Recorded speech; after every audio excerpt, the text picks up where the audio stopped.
So, what's up po sa inyo lahat? Nakalimutan natin to. Mamaya natin labas pag si Bato.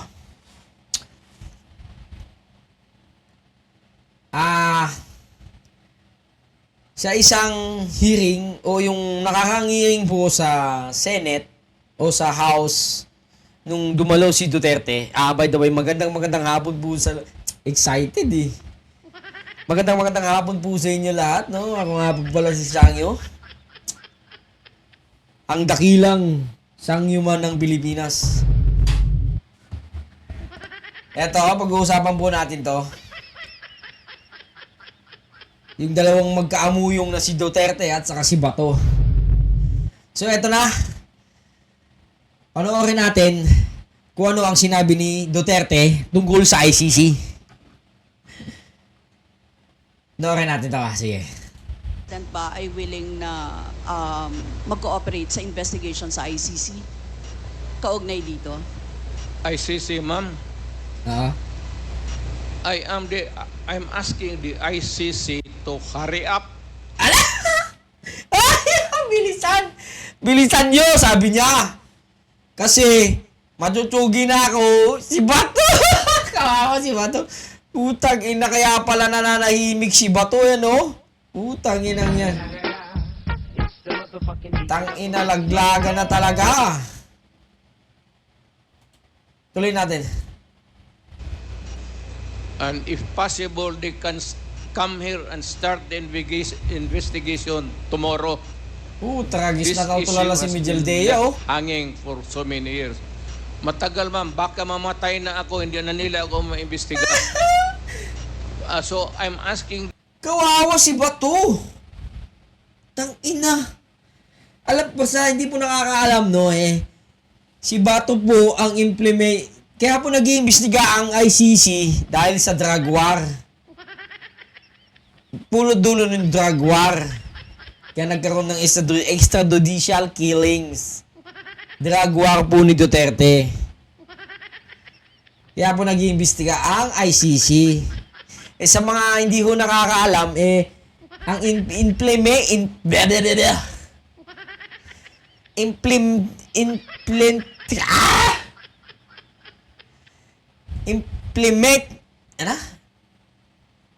Bisit!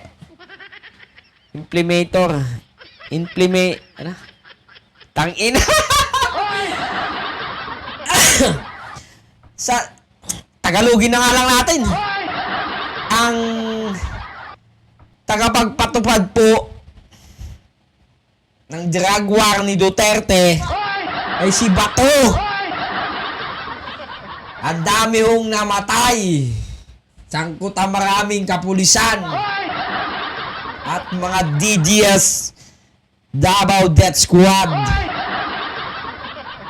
Kaya ang kawawa dito si Bato.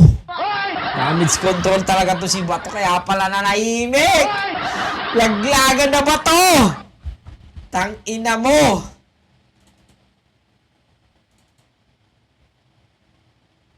Napainom si Miguel Dea ng dinaoras, oh. Tang ina, kawawa si Bato. Paano na lang yung senatorial bit ni Bato? Tang ina, kawawa. Kawawa to mga kaibigan. Kawawa si Bato, oh. Tang ina. The ICC through you na pagpunta na sila dito bukas, umpisahan na nila ang investigation. And if I am found guilty, I will go to prison and rot. Ang tang ina, di talaga ba? Ang tagapagpatupad po nun si Bato. So si Bato ho ngayon, kumakandidato ho bilang senador, re-electionist. So damage control talaga to kay Bato. Kaya pala nanahimik na no? Nung nakakaang Senate hearing, si Bato nilaglag din, sabi, commander ng death squad. So bye-bye Senate na, wala na. Bye-bye Senate na tayo. Wala na. Tang ina, kawawa. Kawawa si Bato. nung nakaraan, sinabihan na Davao Commander Death Squad. Ngayon, pinapamadali na ang ICC. Kawawa! ICC! Oh, bato! Putang ina, damage control sa'yo to, men! Ayusin mo pangangampanya mo, men! Kaya pala wala na siya, Senate, saka sa hearing. Kaya pala wala na siya sa House kasi baka tuluyan na sa ilaglag. Sabihin, siya nagpapatay, siya ang may pasimuno ng EGK na yan. Wala na. Laglag ka na ba? Laglag ka na ba to? Eh nako. So yun lamang po. Talagang maganda talaga ang adhikain ng Diyos no? Talagang sadyang may Diyos na nanonood sa ating lahat, no? Yung mga dating naghahari-harian, ano na po sila ngayon, mga kaibigan?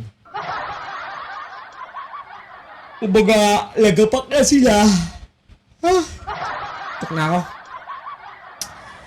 Kaya naman,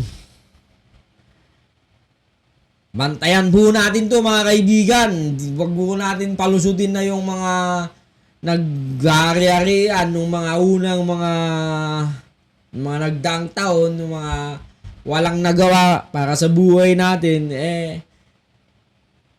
Ayusin po natin ang pagboto ngayong 2025 midterm election.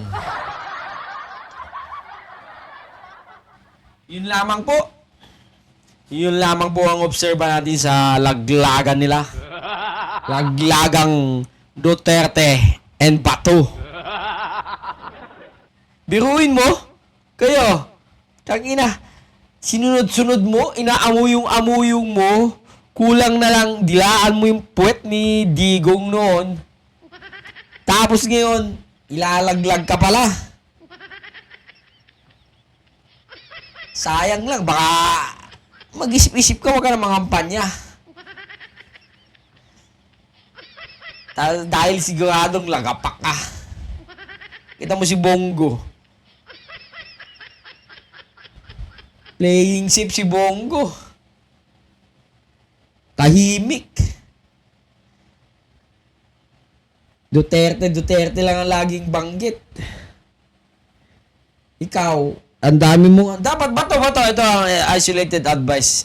Ano? Isolated advice ba? Isolated ba? Tama ba? Basta advice, yun na yun.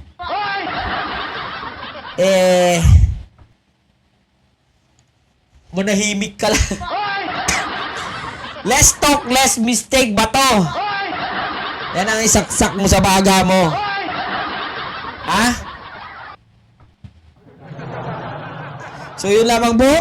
Hanggang sa muli. Adios!